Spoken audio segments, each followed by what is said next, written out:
really just killing me. Oh my God.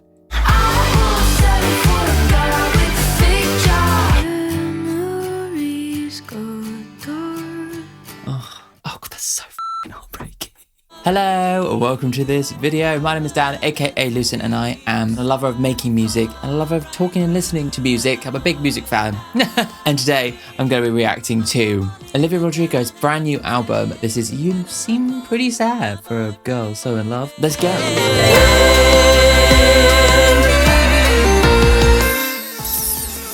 So, I'm quite excited for this album. The first two albums were really good. I feel like the second album kind of didn't pop off in the same kind of way, and I was a bit surprised. But certainly I feel like the quality of the second album was like a step up. And I feel like this latest one, Drop Dead, was super fun. Like, I really enjoyed it. But I must say that The Cure, we'll see it again today, but like, I feel like it's the best song she's ever made. She's always been talented, but now you can tell that she's been working on her craft, you know? So I'm really excited to kind of see where this album's going to go. But before we actually do this reaction, I just want to quickly say, subscribe to the channel if you haven't already. Make sure to check out my reactions to her first two albums on the YouTube. And then if you want to check out my original reactions to Drop Dead and The Cure, they are on Patreon on the £3 tier. Watch this video with no cuts on the £7 tier. That's kind of how it works. I'm not going to go into the full thing because I want to make this section quick. Make sure to leave your top 5 songs in the comment section. I will be leaving my top 5 songs at the end of the video. Cool, right, yeah, let's do it. So song number 1 is Drop Dead. Yeah, let's go for it. I love her like references to The Cure, and then she's like, oh, and Robert Smith's on the album. I know that the bar closes at 11. Kind of feels like the beginning of a love story, doesn't it? You know? You know all the words to Just Like Heaven. There you go. I know why he wrote them. So cute. I love that kind of bend there. It's so satisfying. I'm standing like this. Oh.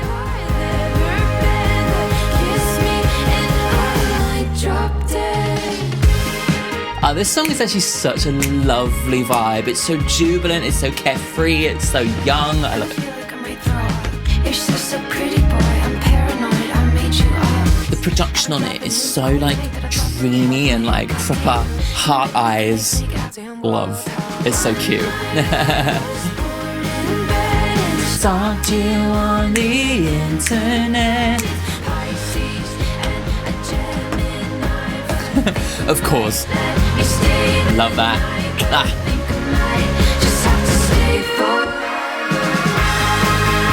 It's just so like, you just want to skip, you know? It really just captures that feeling like so well, doesn't it? Oh, that is so good. I literally love it.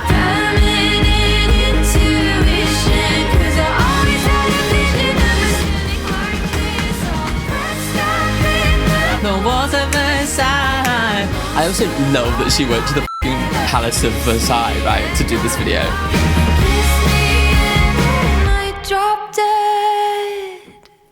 Perfect. I literally love that song. Just captures that feeling like so well. You're young, you've stalked on the internet, you have this idea of like how this relationship's gonna go, your heart just flies out of your body. She just captures that kind of youthful freedom and that kind of beautiful feeling and the sound of the song like so well. Like even like the way that she sings it, it's like, I might drop, it's like she's swooning, you know. The whole song feels like it's swooning, you know. And to kind of capture that within like the strings and within the lightness and within the kind of the tempo of it, the way that it kind of feels giddy, you know. And I love it as a starting point in the album because it's like, this is like the beginning. This is like the potential for what this relationship could be and the excitement for that. We'll see how it works out, shall we? I already did like a proper lyric dissection over on Patreon. So if you want to see my first reaction to the song, the music video and the lyric dissection, I did that back when it came out. So check that out on Patreon on the £3 tier. and you can support me. I know the barcode is 11. I hope you never finish that beer. You know, all the words are just like heaven, and I know why you wrote them. Now you're standing right here. It's like the dream. I suddenly understand all these city love songs. One night I was bored in bed and I stalked you on the internet. It's feminine intuition because I always had a vision of her standing like this, all pressed up in the bathroom line. It's like her dream is like, we're literally just pressed together waiting for the toilet. You know, it's I don't know, there's something really kind of down to earth about this like beautiful fantasy. We're pressed up in the bathroom line, but you're looking like a painting on the walls of Versailles. Literally from something a bit like grungy in real life, like very much down to earth, to like royalty, the most alive I've ever been, but kiss me and I might drop dead. Again, like we're playing with oxymoron, contrast, whatever you want to call it, alive and dead, you know. I also love the way that she sets up this song, especially considering this was the first song after Guts. If Guts had a song called Drop Dead, it would be like, I hope you drop dead. She sets up an expectation, breaks that expectation. And so you are therefore like, oh, this is not the same as the last one. We are in a new place now. I love how like she's kind of like losing the thread in this thing. Oh, you know, I'd love it if you walked me home, but I promise we keep it real slow because I got chewing gum and a bunch of stuff I'd like to know. Like, have you ever been to Japan? Have you ever taken the Eurostar to France? It's like blah, blah, blah, blah, blah, like a word vomit, and she just captures that so well. Just a brilliant song. Right, next one. This is Stupid Song. Oh, okay, but already kind of like down intimate. New York City's never looked so blue. They're smoking blunts in the bathroom. They say that honest love is a cage that makes you feel free. All the good, I can't help but imagine what you say. I love that melody.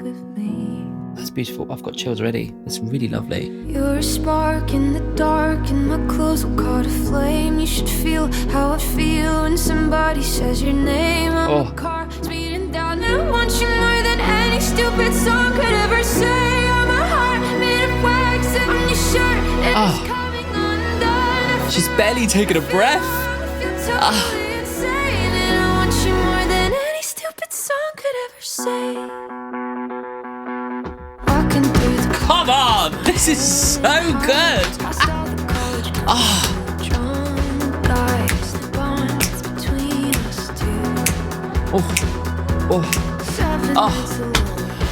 I literally love this so much.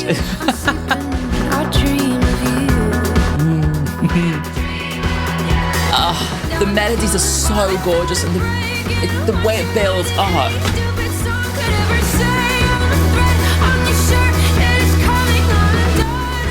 Oh my god.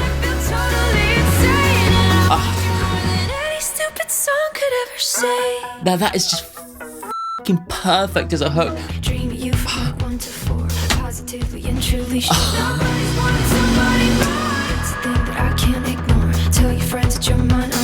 This is fucking sick.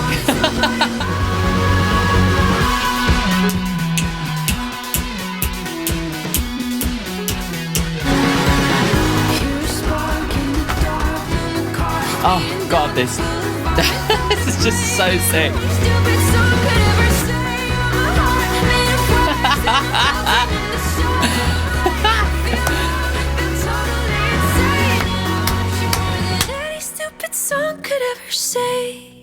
Oh my god, that was fucking brilliant. Oh my god. And I want you more than any stupid song could ever say. She just has such a knack for writing these little turns of phrase that feel like you've known it forever. Of course I've heard that a million times before. Oh wait, no I haven't, it's brand new. You know? It's just fucking brilliant. She has absolutely fucking mastered the art of the build, hasn't she? Like this one started off small and intimate and, you know, really kind of like vulnerable, because that very much is the whole thing. She's thrown her heart out here and she's completely vulnerable. And then the energy, it's like you can't take a breath. It's like she captures that feeling of being like completely like in love and like you don't know what to do with that feeling. Like, and so it just goes and goes and goes. She hardly even takes a fucking breath, you know? But the way that it just like in that second verse, you're like, oh shit, this is going to a completely different place. It builds and builds and builds and builds and builds. Second chorus is great. Go into that fucking brilliant middle eight that takes it into a really different rhythmic place that is just so satisfying. And then up we go again into the final chorus and it just feels absolutely jubilant. Oh god, it just makes you want to fucking run down the block and spin around because you don't know what to do with how in love you feel. It is just gorgeous, and it really makes me feel very emotional because it takes me back. The feeling that was there is just like the most intense feeling in the world. She's like, I love you more than any stupid song could ever say, but this stupid song actually captures that feeling so fucking well. Absolutely brilliant. I can't. New York City's never looked so blue. My friends are smoking blunts in the bathroom. They say that honest love is a cage that makes you feel free. You're really immediately put in this like place where she is feeling pretty vulnerable. They're like off like smoking weed and she's like, oh God, I'm feeling really anxious and awkward because you're a spark in the dark and my clothes all caught aflame. Oh, you should feel how I feel when somebody says your name. I'm a car speeding down the boulevard without a break. I want you more than any stupid song could ever say. It's just all these like beautiful little poetic metaphors with just like, she just wants to fucking scream. Like there's no way in which she could capture the gravity of the feeling that she feels. I'm a heart made of wax and I'm melting in the sun. I'm a thread on your shirt that is coming undone. Oof. I feel right, I feel wrong, I feel totally insane. And I want you more than any stupid song could ever say. Oh, it's just perfection. The way that it flows, the rhyming and all that stuff, it's just brilliant. And if there is a God, he's the bond that's between us two. My God, 7 nights alone and a skipped meal and sleeping in my dress and my high heels. Don't like that. Every night like the one before, dream of you from like 1 till 4. She's not sleeping very much. That's kind of quite an interesting little thing. Positively and truly sure no one's wanted somebody more. It's very knowing, isn't it? Oh, it's so good. Right, let's go on to the next one. This is Honeybee. These like really small intimate piano moments really bring you in. It's true, baby boy, honeybee. Gotta love the way you look at me. And it's too hard to describe this. I love you, baby, I promise. And I hope I never see a face. I swear that I could spend my whole life knowing. Here's to hoping. Pick me up, walk me home. Wow. Sticky sweet. There's something quite ethereal about that. Everything I own just feels like ours. It's too hard to. These melodies are beautiful. Oh my God. Oh my God. Oh my God. It's like this like classic romanticism, but kind of almost like done through like a kind of sad lens, you know. It almost feels like the melancholy is almost like a premonition of what's going to happen, you know. Here's to hoping. It's too hard to describe this. Beautiful. Oh, wow. I literally love this almost like retro kind of Disney romanticism, you know. That's got to be on purpose, right? My whole life knowing. Here's to hoping. Oh, wow. Such a beautiful song. The intimacy in it is heartbreaking. She's like, here's to hoping that I'll know your face forever. And you're just like, it's not going to work out. You just know it's not going to work out. And you're just like, oh God. But I feel like that's in the song, you know, that melancholy is in the song. It's like presaging a downfall, you know. You just know that this girl's going to get her heart fucking ripped out. And it is so, God, when it's going to happen, I'm just not ready. Because like so far, it feels like we're kind of chronological, you know. The first moment, the real just falling head over heels completely. And now this is like discovering this kind of level of intimacy for the first time. You know, God, I love the way that you look at me. Oh, God. And little details like that are just like special things that you notice when you first get into a love relationship like that. It's just like, oh God, it's so perfect. It feels like fairly overt for me, like a Disney reference. Those chorus vocals sound very much like the kind of chorus vocals you would get in like Cinderella or Little Mermaid. The vowel sound, the amount of reverb, even bringing in a chorus of vocals like that, the way the strings are done, all makes it feel like proper classic Disney. Yeah, it really makes me feel like Cinderella. And what is great about that, and what is going to kill me later on, is the way that Disney represents this like perfect romanticism that has given like a whole generation of kids kind of almost like difficult expectations. Real romance isn't like what it is in movies. And so I think like evoking those old Disney movies almost in a ghostly way kind of seems to be telling me the Disney fairy tales are not going to live up to the reality, you know? And she's put that in there as a sonic breadcrumb for us. Yeah. It's so good. I literally can't. So I guess that it's true. Time can even heal the worst of wounds. And the cliches I knew seemed so commonplace when I saw you. Yeah. Oh, God. Just walk in the dark, hop the fence in the park, baby boy, honeybee. God, I love the way you look at me. That lie just kills me. And even when I'm quiet, I love you, baby, I promise. Interesting. And I hope I never see what your face looks like going. This is the thing. I hope I never see it. It's like, oh God. And her face, I swear I could spend my whole life knowing. Here's to hoping. In the dark, I'm not scared. I just reach and you're right there. Shooting stars, racing cars. It's like you're in bed. You see the sticky shooting stars on the ceiling. It's like very childlike. And I think that's very purposeful. Everything I own just feels like ours. Yeah. Ooh. Oh God. The way that she captures these feelings is just remarkable. Let's go on to the next one. This is Maggots for Brains. Ooh, okay. Oh my God, this literally sounds so much like The Cure. It also makes me think of like Clueless, those kinds of like 90s movies.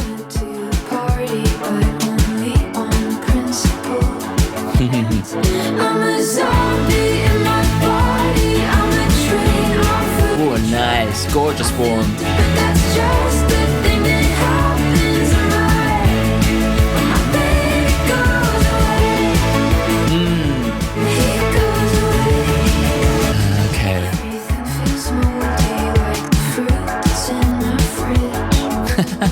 Is it about feeling like when he's not there, I feel like I'm nothing?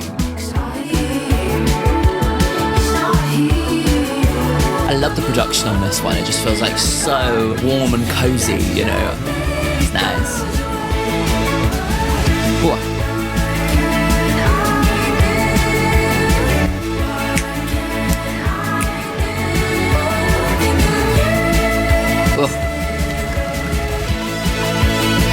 Oh, of course, you're gonna have a classic guitar solo. Like, I love how indulgent and earnest her music is, you know. There's no like, oh, that wouldn't be very cool. She's just like, it. It's just throwing a guitar solo. Like, I love it.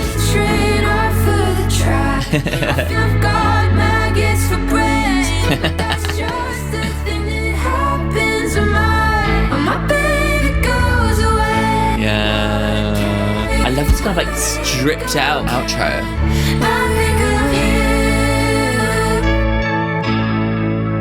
Gorgeous.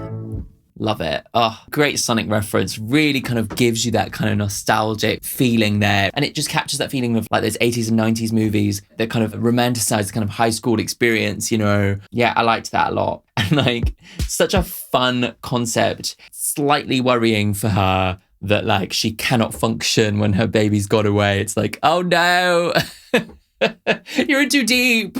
But like lyrically so funny, like like I'm a complete zombie and my brain has turned to mush when you're not there. My day was so mundane, I don't think I left the house. Drank a pot of coffee, tried to write, nothing came out. I'm a zombie in my body, I'm a train off of the track. I feel dirty, I feel rotten and all the colours are all flat. I'm a sad shell of a woman and I've got maggots for brains. But that's just the thing that happens when my baby goes away. Yeah, so it's like, if you're not there, I'm completely useless without you. And it's like, hopelessly romantic, but also really starting to show the cracks of this relationship. Everything feels moldy, like the fruit that's in my fridge. I love all the kind of like in the house vibes of this as well. It really situates it like I'm listless, alone in my flat. Apartment, sorry, for Americans. And sometimes at a low point, I even wish for tragedy because I know he'd come over and take real good care of me. So that's like also pretty like toxic as well. I feel like she's kind of very recognizing that in herself, that there's like something in her that's like, maybe I would do something dramatic in order to make him come over to me. Whether you act on it or not is that's the line, right? And I love like the way that she evokes something quite horrific and quite kind of dark at this moment. It really feels like, although the character, Olivia, is going through this relationship in chronological order. You can tell that she's writing it from a perspective of like knowing how it ends, like you would a movie, like you would an opera, like you would a musical, starting to kind of lay the breadcrumbs through like picking like certain specific, you know, metaphors that evoke something horrific. It's foreshadowing. It's, yeah, very clever. Right, okay, next one. This is you plus me equals heart. Oh, I like that. Nice. Oh, because she really is leaning into this sound. I love how she's kind of unabashedly wearing her like inspiration on her sleeve, you know? That your killer can take me anywhere. Love that. Oh, gorgeous vocal. My girlfriends, oh, their eyes. Oh, those guitars.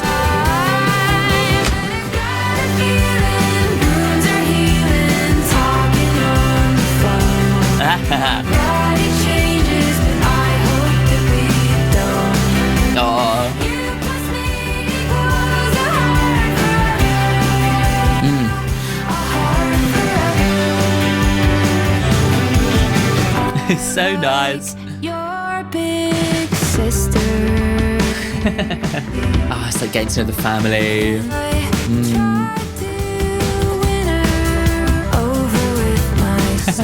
Winner. Oh, that's so good. I love it. I like you better. Love that melody. Oh, it's so nice. I know everybody changes, but I hope that we don't.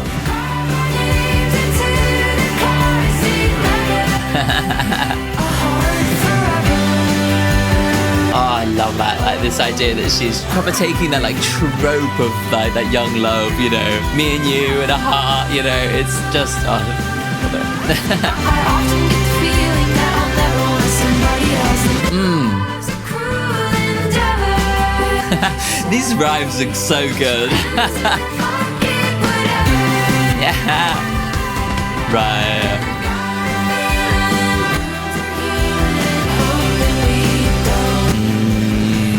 Again, like another like, I hope we don't change, you know, it's all in there. Gorgeous. Oh, I love it. Really, really nice. Sounds good.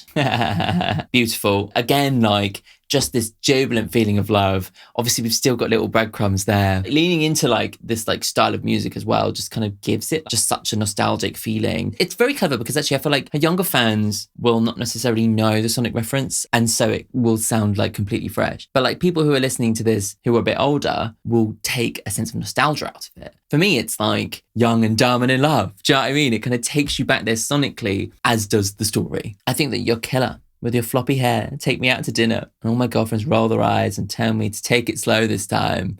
Yeah, but I got a feeling that wounds are healing talking on the phone. I know everybody changes, but I hope that we don't. Carve our names to the car seat leather. You plus me equals heart forever. The girlfriends are already warning her. Buy me silver jewelry and all my favourite Cadbury. Yeah, Cadbury's is the best chocolate, just saying. I often get a feeling that I'll never want somebody else. They say modern love's a cruel endeavour, and to that I say, f*** it, whatever. Yeah, that very much is the feeling of this like first half of the album. You know, I'm throwing my heart out there completely. Let's go on to the next one. This is My Way. Ooh, nice. Oh yeah, nice.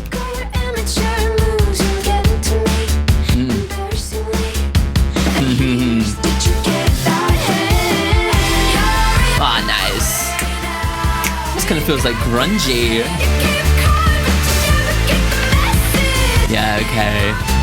So I feel like we're getting deeper into the relationship here, but like there's frustration, you know?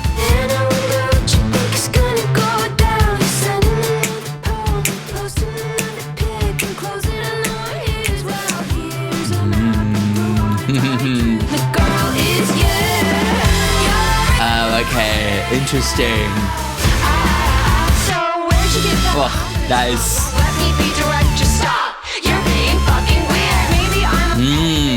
This It's a really interesting place to go here. I think there's a kind of admittance that maybe she's being a bit like kind of angry towards maybe an ex or something. You know, there's a bit of toxicity in her actions, I feel. But I love how that's represented by the rock stylings, you know.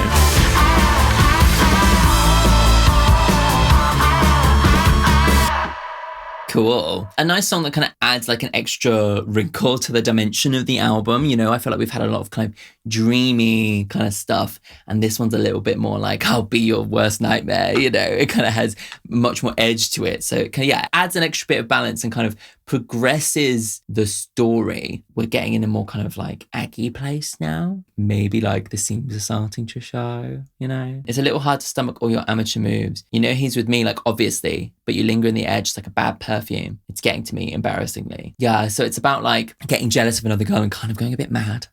A bit psycho. Maybe you're just trying to get me riled up now. You're posting another pic in clothes I know are his. Oh shit. So where'd you get that confidence from? Last time I checked, I won. Maybe I'm a petty bitch, but you made me resort to this. That's it. I win. Yeah, so it really feels like this character's kind of like clearly traumatized by previous relationships, traumatized by, you know, the patriarchy. And like falling for the whole pitting women against women thing, that trope. But you can see that it comes from a place of like self-doubt. You know, in terms of the overall story, so far it's like really, really dreamy songs. I'm completely in love, head over heels, everything's perfect. And this is the cracks starting to show. It might not even necessarily be the cracks in their relationship, but the cracks in Olivia herself. And given that The Cure is coming, I'm not ready. Right, next one. This is Purple. Oh, I love that. That organ sound is lovely. Oh, that's really nice. It's funny when your mom shows pictures of you in your school clothes. Yeah, she's definitely getting in now. It's grapes on your knees changed, but those I still know. How I used to visit your town like a tourist. Oh wow, and now she's like, I know it, you know. She's really starting to really kind of get fully involved, you know. Oh, lovely. Those chords are really, really nice. Oh, okay, hello. Really playing with chromaticism here. I love how bright that one feels. And then this one feels really dark. Interesting. Oh, I love it. I love how dry this bit is. Oh, this is so nice to listen to, isn't it? Like, oh.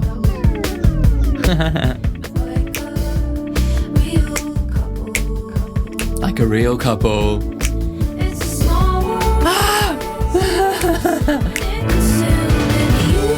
Oh, I love it.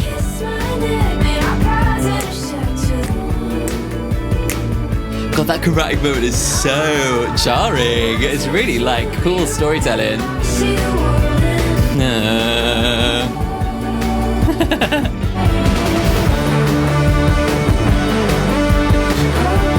I'm not sure what the purple kind of represents yet.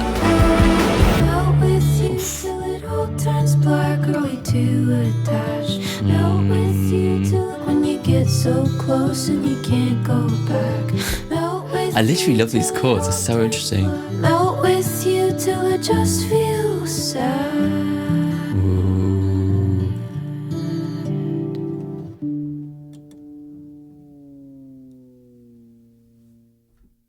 Oh God, that one really feels like things have kind of taken a turn, you know. So much of like that kind of slightly dreamy stuff is still in there. I feel like the sound of The Cure, the band, not the song that's coming, it feels like it's playing into the storytelling of the whole thing. Sorry, so I'm putting this all together now because obviously she references just like Heaven at the beginning. She links this person to The Cure, the band, her love of the band and her love of the music. She makes very overt sonic references in moments where it's like, I am in love. She is linking that band to her being in love. And now we're about to go into the song that's called The Cure. And it's like, oh, but you weren't The Cure. And it works on two levels because it works on that level of like, you know, like, you'll never be The Cure for me, but you're also never that person I idolized, that I fantasized about. And that fantasy is represented by music that sounds like The Cure. It's just really clever. It's more than just a sonic reference. It's like a storytelling device, you know? That's so good, isn't it? Anyway, sorry, that's about the next song. That one was really, really kind of interesting because like, yeah, it did have some moments of it sounding a little bit like The Cure, but it was just in flashes, right? And then the other moments were actually kind of quite chromatic and quite jarring. And then that final bit, for it to resolve just into a note is really, really sad. And then for that to bend, it's like everything's kind of going to shit. And it kind of captures that in the chromaticism. It captures that in the bending of the notes. It's so well thought out. Like, it's funny when your mum shows you pictures of you in your school clothes, your buzz cut and scraped on your knees, changed, but those eyes I still know. Oh. She's like recognizing like how deep she has gotten in. It's beyond just a fling now. She's talking to the mum. She's seeing the childhood pictures. It's like almost seeing childhood pictures from their mum is like a milestone in a relationship. Like, we're getting serious now. You kissed my neck, made our paths intersect till the two lines formed a circle. Oh, I literally love that, like the image. And I melt with you. You're my red and blue. Now I see the world in purple. Oh, the heart. Oh, that is just fucking genius. The red blood and the blue blood, the vein going in without oxygen and coming out with oxygen. And he's kissing her neck like a vampire. Throwback.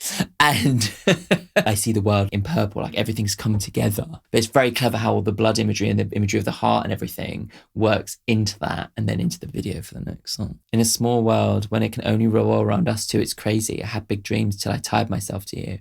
Now I'm all consumed. So yeah, like it's almost like she's seeing how she's diminished herself for this other person because she's just so completely into it. Melt with you till it all turns black. Are we so in love? Are we too attached? Melt with you till it just feels sad. Melt with you till it all turns black. I don't know, like it signifies death, doesn't it? So this really does feel like a turning point because it feels like this is a more overt statement at like how this relationship's kind of not working and how she's very much aware of how in deep she's kind of gotten. I'm not sure I'm ready to listen to The Cure now, but here we go. Yeah, if you want to watch my first reaction to this and the music video and everything, I did it on Patreon. Anyway, right, let's go.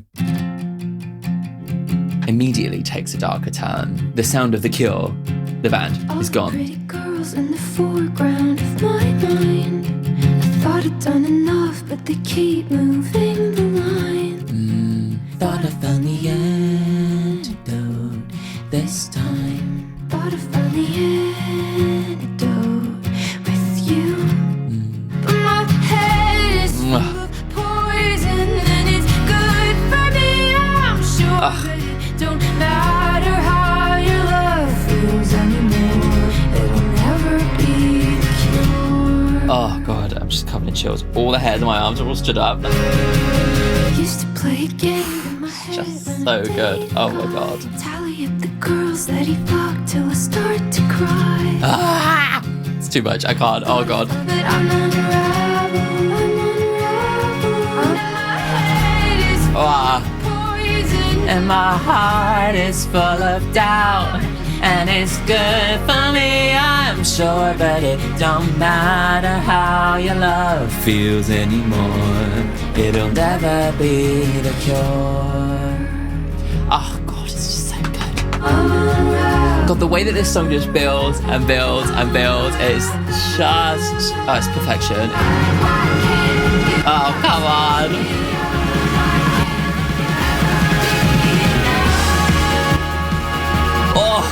Oh, this just goes off, doesn't it? Oh my God.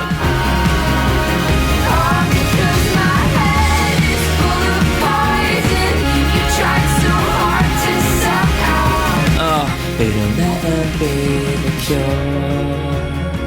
Oh God. Oh, this is just such a powerful song.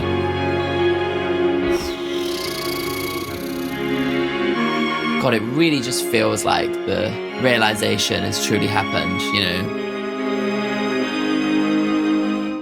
Oh, God.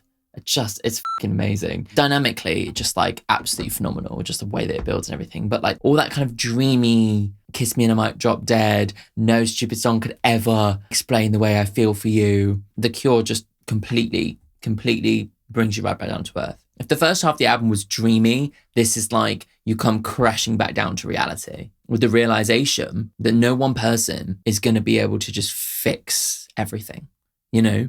And it feels like a turning point of growing up. Like what I was saying with this kind of Disney thing, it's that realization that that's just not real. You know, that's just not what real life is about. Oh, it's just captured so brilliantly and so like heartbreakingly, you know. Oh, it's brilliant. Let's go through the lyrics of The Cure quickly. Obviously, I did my big deep dive first time I heard it, but yeah, we'll have a little look through. All the pretty girls in the foreground of my mind, I thought I'd done enough, but they keep moving the line. Setting up the idea that like doesn't feel like she's enough. My head is full of poison, my heart is full of doubt. I've got toxins in my bloodstream. You tried hard to suck them out. So even in this song, she's not even like villainizing him at all. She's actually much more kind of self-lacerating. She's like, my head is full of poison. Like I'm full of like doubts. I'm doubting you. It's not even just necessarily specific traumatic experiences. It's just like the reality of like growing up in a world that's constantly telling you you're not beautiful enough so they can sell you more shit, you know, even all the stuff recently with like people having so much criticism for what she's wearing. All of this stuff has left her with this like head full of poison and a heart full of doubt. And like, you tried your best to fix me, but I know that like love is never gonna be the cure. To start with, you think that this song is like, oh, your love is never the cure. Oh, we've broken up. But the actual heartbreaking realization in this is like the devastation of like realizing that those fantasies of love fixing everything are just not true. The devastation is growing up actually in this song. And it is just like something that we've all been through. I used to play a game ahead when I date a guy, tally up the girls that he till I start to cry. You know, this level of like obsession, driving yourself absolutely crazy because you feel as if you're not good enough. You feel as if you can't match up to everybody else. That is the trauma that she's speaking about here. And she thought that she found somebody who was going to fix that. And maybe he thought that he could fix that too. But it's just not true. Oh, God, just absolutely incredible. Okay, let's go on to the next one. This is Begged. Oof. Oh, gorgeous. All that I want is to know undoubtedly. Beautiful. Oh. That you just have eyes for me. Here to witness my devotion. Oh, God. You know I could never. So I'm patient, you're learning, pretend it's not hurting. Oh, gorgeous. Oh, that melody. Not let good love slip away. There's that fucking chord. I know that to get it I beg. Yeah, to get it I beg. Oh my God, that little bag just fucking kills me. Oh, this is beautiful. The chords are so nice. Trapped inside my life. I'm a penny in a fountain, waiting on my luck to change. Oh no. Oh, that's heartbreaking. Oh God, it's just so beautiful. It's a virtue to not let good love slip away. I beg, yeah, to get it I beg. God, that fucking vocals are so good.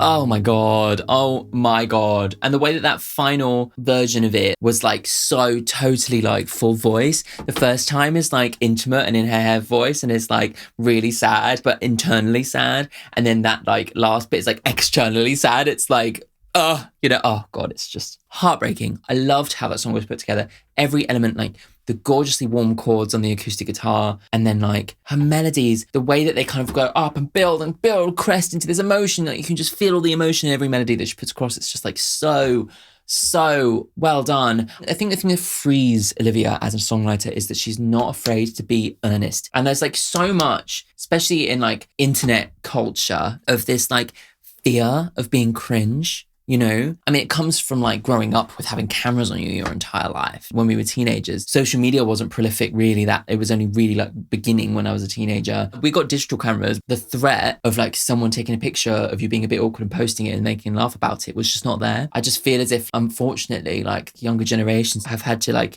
deal with that level of like fear of being bullied through like literal constant videos and photos that they kind of end up not being very earnest and not letting go. It feels like Olivia's freed herself from that, specifically even with this album. There's no concern about cringe. She just goes there and creates stuff that feels so emotionally visceral, represents how we're all feeling on the inside, because she's not afraid to go there. And it's like the way that these melodies are built up.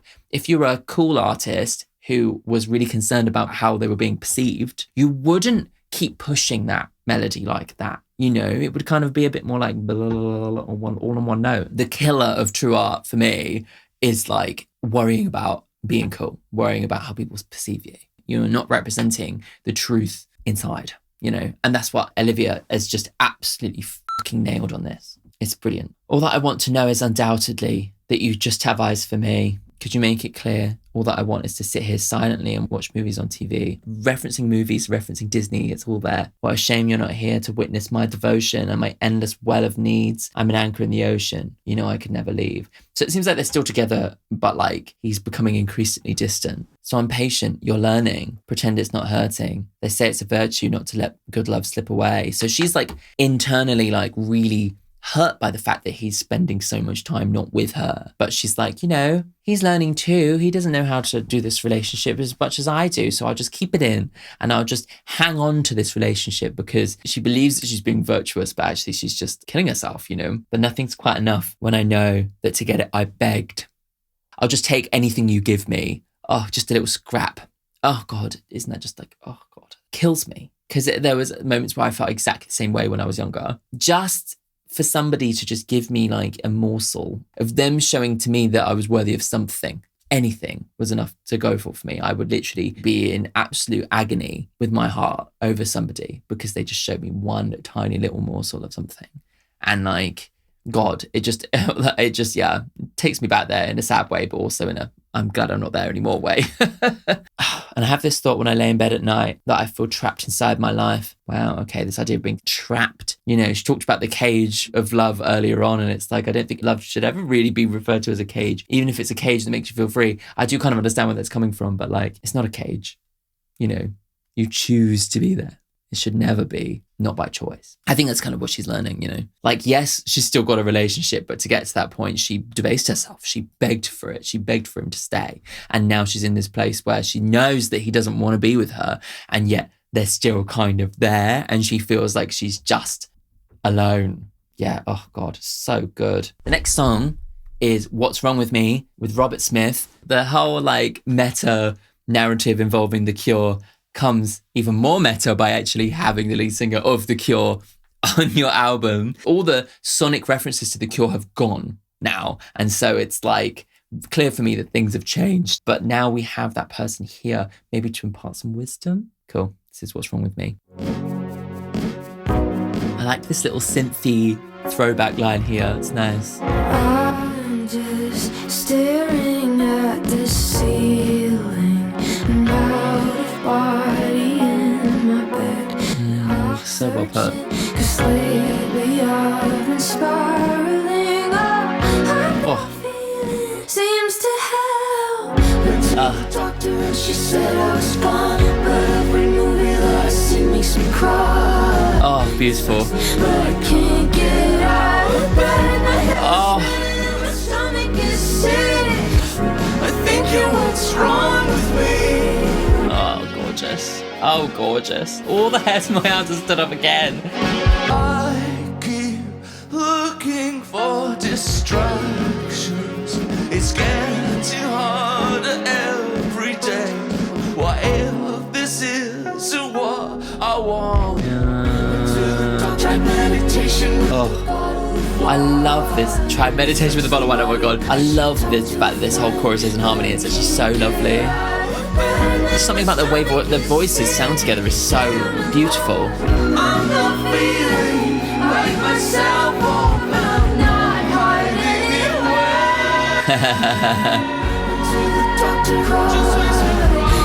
Oh, gorgeous. Oh, it's just so good. Oh my God.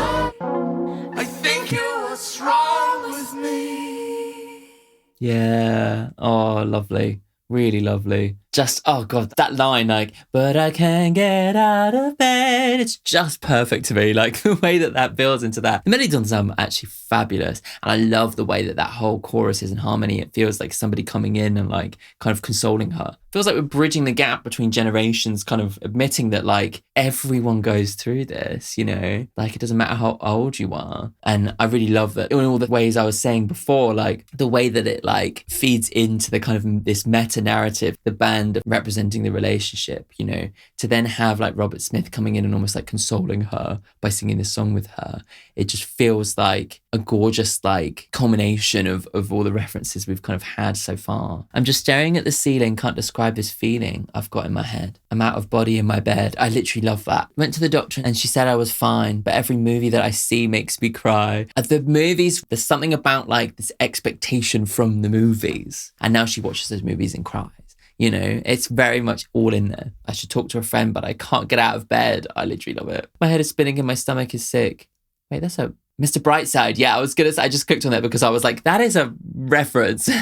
Oh, I think you're what's wrong with me. Oh, I see. Okay. I thought it was like, I'm thinking what's wrong with me. There's all this like referencing to being ill, being sick, which is quite a clever kind of like other kind of little through line. Because obviously she's like, you know, I've realized that you're not going to be the cure. And now she realizes this. It's not that he's not the cure. It's that he's actually poisoning her. You know, and actually maybe the only way to heal herself is to leave this relationship. I keep looking for distractions, hope the feeling passes, but I've got to say it's getting harder every day. I must say that like, I was kind of hoping that Robert's line would be a bit more like from his perspective a bit more, imparting advice. I was kind of hoping it would be a little bit more literal in that way. Yeah, I think you're what's wrong with me. It feels like a turning point, doesn't it? And actually quite a mature realization with, you know, somebody who's a lot more mature on the track. It kind of makes a lot of sense there. Yeah, really, really nice. Right, next one. This is Less.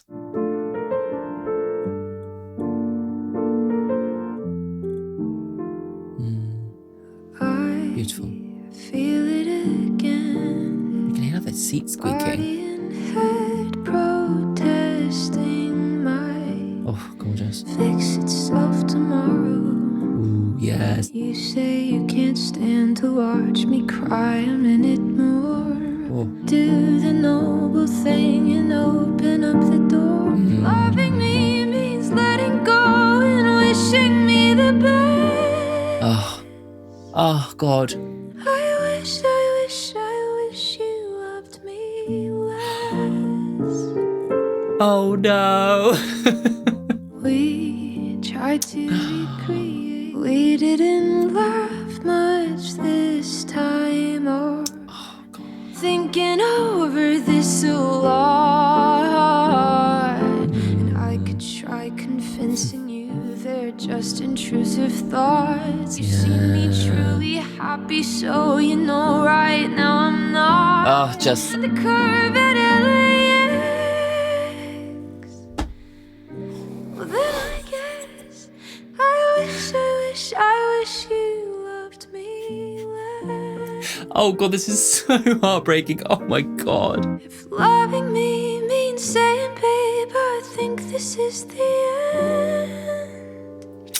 I wish you loved me less. Oh, it's really just killing me. Oh, my God. I can literally feel that chord. Oh, God, don't leave it on that chord. Don't leave it on that chord. Me. Oh, God. I guess I wished you loved me less is just too much. Again, another one of those like turns of phrase that is just like so perfect. And you're like, oh my God, as if no one said this before. Like, oh God. Stunning, stunning. The way that like gorgeously light piano brings you right in, and then the intimacy in her voice throughout the whole song it just hits you around the face with just how fucking sad that is. Oh God. And also, again, I feel like sonically, the way that piano sounded, the specific types of chords takes you back to like Cinderella. It reminds you of those Disney movies and the expectations that she had. You know, it's like the dream of this romance that felt like a Disney movie at the beginning with all those beautiful sounds is now a tragedy. But like that piano comes in as almost like a Disney reference to just really fuck with you and make you realize like life is not a Disney movie, you know. Oh, God, it's just too much. Oh, I feel it again, edge of the bed, body and head protesting. My stomach's in knots, I don't want to talk. Let's just go to bed or something. Maybe it'll fix itself tomorrow. But you say you can't stand to watch me cry a minute more, so you do the noble thing and open up the door. If loving me means letting go and wishing me the best, then I guess I wish you loved me less. It really captures that feeling of like real contradiction in such a beautiful way. She's saying, I wish you loved me less. Like maybe it would be easier. But also she's saying, if loving me is letting go, I wish you loved me less and you wouldn't let go.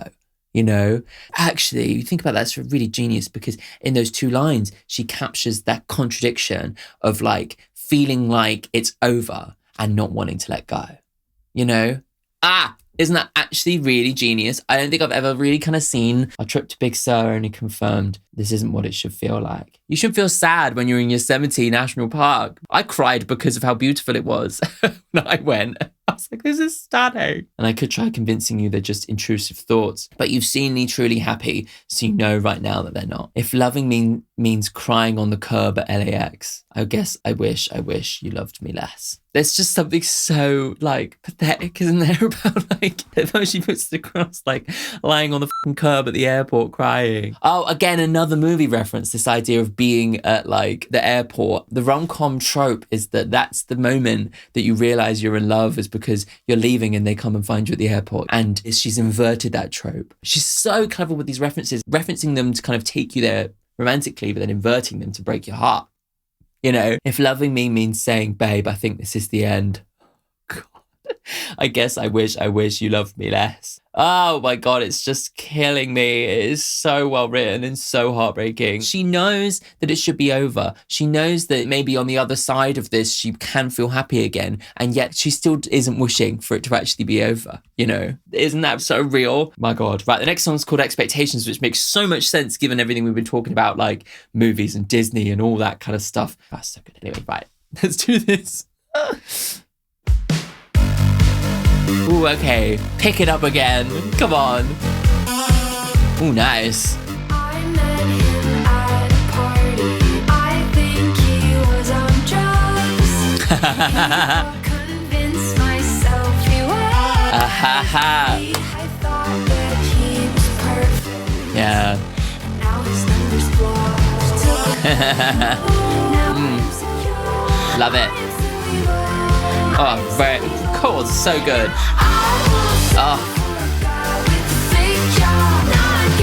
so good.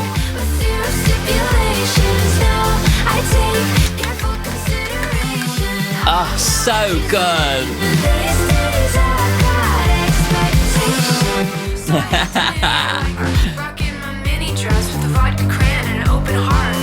Vodka cranberry, coded reference. That's a little vote to him. That's so cute. At this bar in Silver Lake.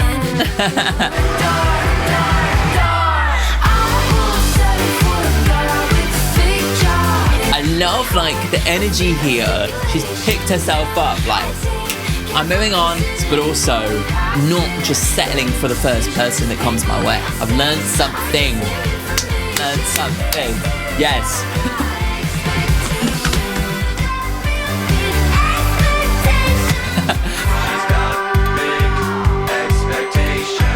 I love it.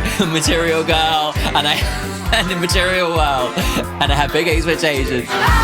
Yeah.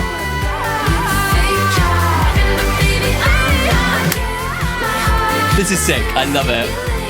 And using stipulations in a fucking pop song is just, I literally love it, and it sounds so good.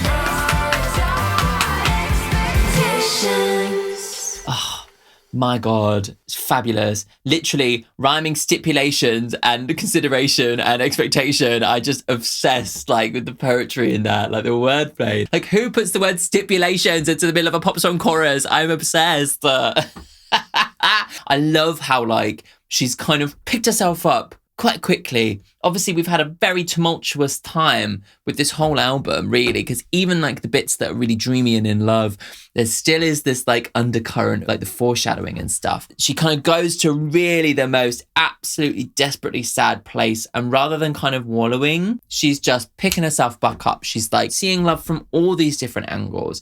And this is the one where I just pull my socks up and I move on, and I just love it as an attitude and injects the album with a burst of energy as well. I met him at a party. I think he was on drugs. He wasn't smart or funny. I convinced myself he was. He has a great apartment and a car his parents bought. I thought he was perfect, and now his number's blocked. I won't settle for a guy with a fake job. Presumably this guy was like really privileged, had really rich parents. We're painting a picture here. But I love that like up until this point, she hasn't actually been villainizing him too much. Gave my heart with zero stipulations. Yeah, that's exactly what it was. That is so good. Now I take careful consideration. I'm not kissing any boy that is passive. Their indecision is painfully unattractive. Yes, bitch. Past mistakes are just new information. These days, I've got expectations. Yeah, I'm learning from my mistakes. This is like just a key point in the story, and it's just put in such a clever, fun way. But in a couple of months, a man will be procured, he will be evolved, and I will be adored. Yeah. The other wrinkle to this song that I feel like is quite interesting is that she's almost like de-emotionalizing everything. You know, you think about the words like stipulations.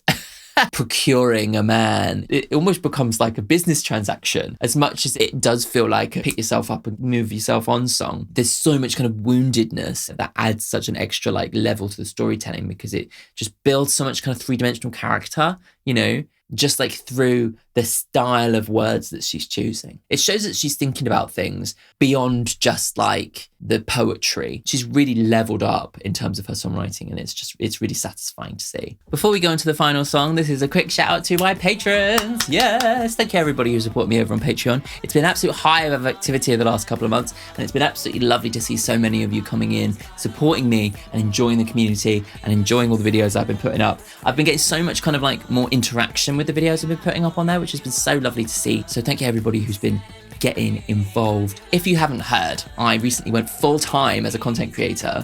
I'm also editing for someone else's podcast as well, so that's how I'm balancing it. But I now have so much more time to make stuff for everybody over on Patreon and obviously here on YouTube as well. So last week I did a reaction to Madonna's Confessions tour, which was an absolute delight. And if there's anything else like live performance wise that you Olivia fans would like me to watch, then please make sure to let me know, and I'll probably actually have time to actually do it. Yes. But anyway, yeah, so if you want to get involved as I'm really putting my whole fucking bussy behind Patreon, this is a really good time to get involved. I'm going to let you know what you can get if you come over and join the community. So on the free tier, you will get my weekly newsletter where I talk about everything that's kind of going on in the world of music, everything that's going on in my life. That's where I update you what I'm going to be doing for each week in terms of content and stuff as well. Then on the £3 tier, you get access to the kind of the base level of exclusive content. So that's my live performance reactions, that's my music video reactions, that's whenever I check out brand new music. You also get my opinion pieces. Like you kind of get so much more of an in-depth insight into like my music world. On the £7 tier, you get access to all my uncut album reviews, so you get to see these reactions with no cuts in any of it. And then above that, it's all song requests, artist requests, and album requests, and all those videos end up on the Patreon. So there's actually so many new songs and new albums that I'm discovering through recommendations from the community. It's kind of become basically you guys watching me discovering music and my horizons have been so broadened by everybody's requests. So yeah, so if you really want to get involved and you get to support me, then head over to Patreon. I will leave the link in the top comment, I presume, and in the description. But yeah, thank you everybody who has supported me. Yeah, right. Cool, let's go on to the last song. This is Cigarette Smoke. Let's go. Ooh, beautiful. Ooh, oh, I love these acoustic guitars, they're so lovely. Cigarette smoke, it clings to my clothes. 5 beers in the fridge. So it's like the memories, yeah. Oof. Tell me something honest, till I made it hard. Oh. I thought that we played the perfect couple. Oof. Till you didn't want the part. Oh God. Oh, she's so good at those lines. But it's better than begging for you to stand up for me, honeybee. Don't reference that, that's so sad. All those little, actually she referenced a bunch of different song titles there, didn't she?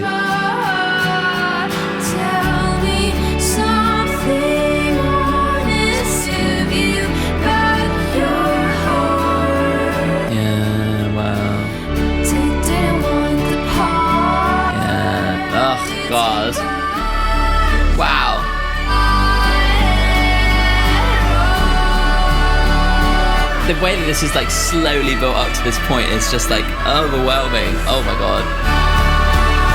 Wow.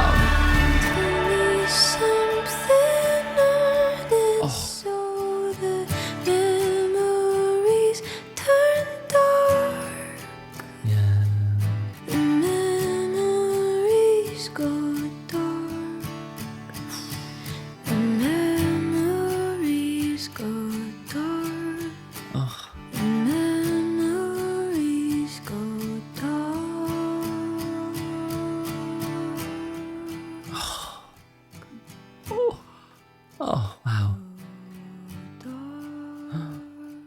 Oh, my God. Oh, it's as if we faded out on that. Tell me something honest so the memories go dark. Oh, God, that's so fucking heartbreaking. Oh, my God. Isn't it just like, oh, God, I want you to just ruin those memories for me so that I don't feel so sad about having to let them go. Oh, my God. Heartbreaking. I'm really glad we had the Expectations song to kind of like pick us up because that was really sad.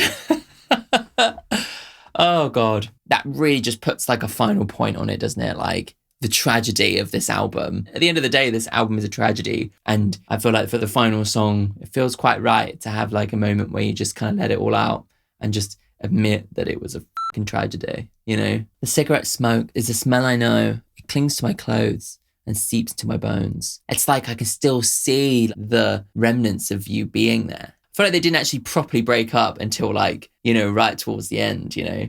And this is like the kind of aftermath and the smoking remains, you know? Oh God. I regret you and how long I stayed. I resent you for not being brave. She regrets her reasons for staying too long and not being brave herself and breaking it up, but then also resents him for also not taking the step and being brave and breaking it up when they both knew it was over way before it was, you know. Tell me something honest so the memories turn dark. Give me back my time and I'll give you back your heart. Oh, it's like you're just like splitting all of your possessions, you know. I thought we played the perfect couple till you didn't want the part. Yeah, it's kind of it was never really real, I think. It was built upon like false expectations and bone dry, bitter and hollow. God. Again, like the bones seeping into the bones, the cure, the medicine, all that stuff. The memories go dark, go dark, go dark. She fades away as she tries to erase all the happiness that they ever had. Oh God, it's just really just killing me. It's an agonizing but very, very honest way to end the album, you know? Just, oh my God. It's so obvious and clearly her best album. Do you know what I mean? Like, I was kind of halfway through this thinking, oh, would it be an exciting thumbnail to say, is this her best album? But it's so fucking obvious that this is her best album, you know, that it's just like, that wouldn't even be that enticing. She has like upped her songwriting on every single level, from the lyrical standpoint to the references and the themes that go throughout the entire album, by pulling this whole album together as one story in order. She's just firing on all cylinders, and you can tell that she's just so creatively like inspired, and she wants to kind of create an experience that represents her experience in the most kind of accurate way. And she does capture all these feelings when it comes to like, you know, the beginning, capturing the kind of the whimsy and the youth of just absolutely just throwing your heart out there without a care, the absolute fantasy that she builds up in love, and then how bit by bit that fantasy proves to be hollow. The thing that gets me is that in all these stages, all these different emotions, the way that she can capture those emotions is just excellent. It really is. You just can't get caught up in it, you know? She's always been a very visceral songwriter. You can always feel like the edge of her attitude and the feeling in everything that she writes. But this one, I feel like she's turned her talents towards telling an accurate story, you know? And then like the kind of other levels that it works on, the way that she weaves in this like meta-narrative of The Cure is just really genius to me, and something that I've never really seen anyone really do quite in that way. To kind of have like a very specific reference in the first song, and it was the first single as well, this like connection between this fantasy romance and what is said in this like famous song by The Cure. And then having sonic references to The Cure with the jangly guitars and the 80s kind of synth stuff, and having that specifically representing moments where she is very much in the fantasy. And then having a song called The Cure, which is like the most devastating part of the album, where she realizes there's actually shit going on inside that this person cannot fix. And then later on to actually have the lead singer of the band on the album. It's just like, It's just so good. She wears her heart on her sleeve when it comes to the music that she loves. We obviously know that about Paramore. We obviously know that about Taylor.